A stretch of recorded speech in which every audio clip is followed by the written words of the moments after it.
Olá, tudo bem? Nós vamos hoje falar sobre movimento e repouso. Tenho uma dúvida. Será que eu estou em movimento e em repouso? É tão complicado de estar falando.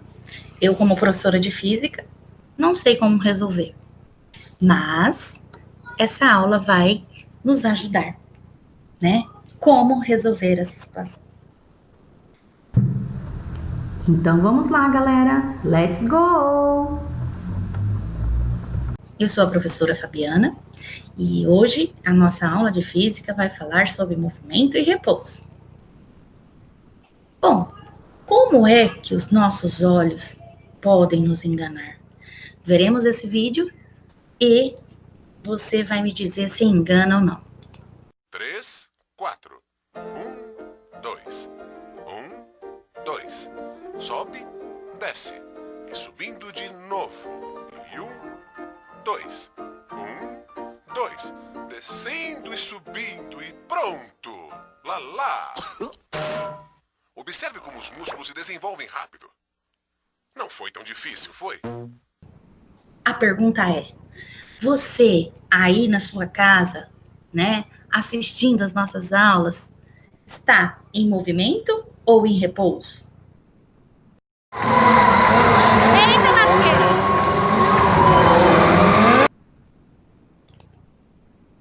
E aí eu digo para vocês que depende. Isso, mas depende do quê? Para nós da física, né, como professores, né, e estudantes, nós podemos entender que tudo vai depender de um referencial.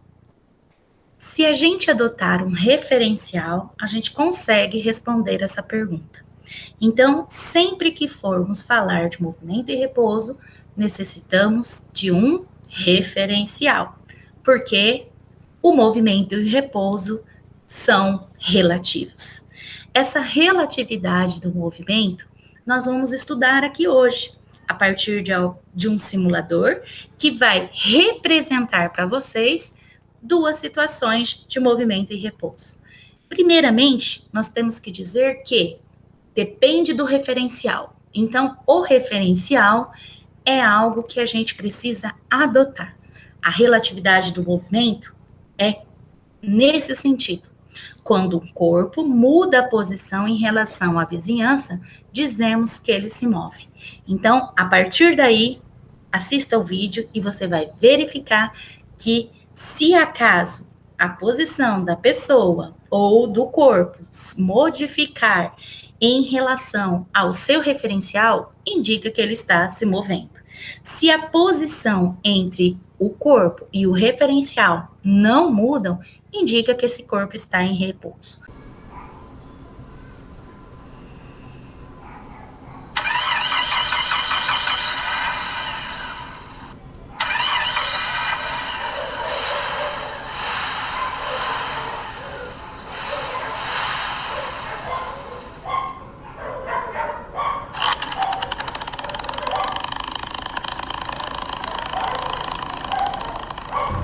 Aí, galera, percebam que o carro se desloca e se afasta da árvore. A árvore é o nosso referencial, portanto, o carro está em movimento.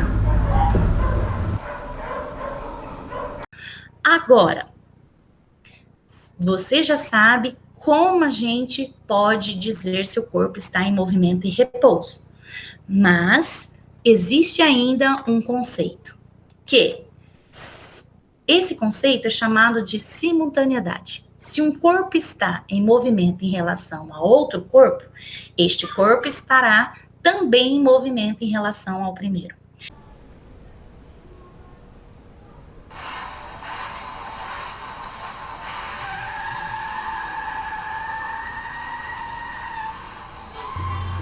Reparem que agora as velocidades dos dois automóveis são diferentes.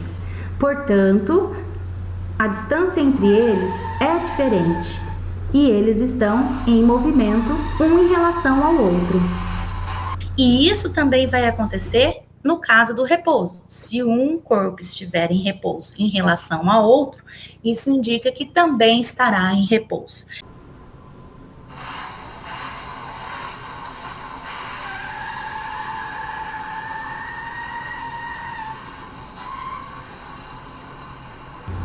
Notem que aqui os dois carros estão com a mesma velocidade, 20 metros por segundo. Portanto, não modificam a distância entre si e eles estão em repouso um em relação ao outro. Essas são as condições do movimento em repouso. Então, vamos lá. São 3. A primeira depende do referencial. Após o referencial adotado, o que eu posso dizer? Que esse referencial adotado, tá? Se a relação entre ele e o corpo, né, a distância entre eles modificar, indica que esse corpo está em movimento. Se a distância não mudar, indica que ele está em repouso. E por último, simultaneidade. Se acaso os corpos estiverem em movimento um em relação ao outro, o outro estará em movimento em relação a ele mesmo. É isso. Fico aqui com a minha aula. Espero que tenha ajudado. Um abraço. Tchau. Tchau, tchau. Um abraço.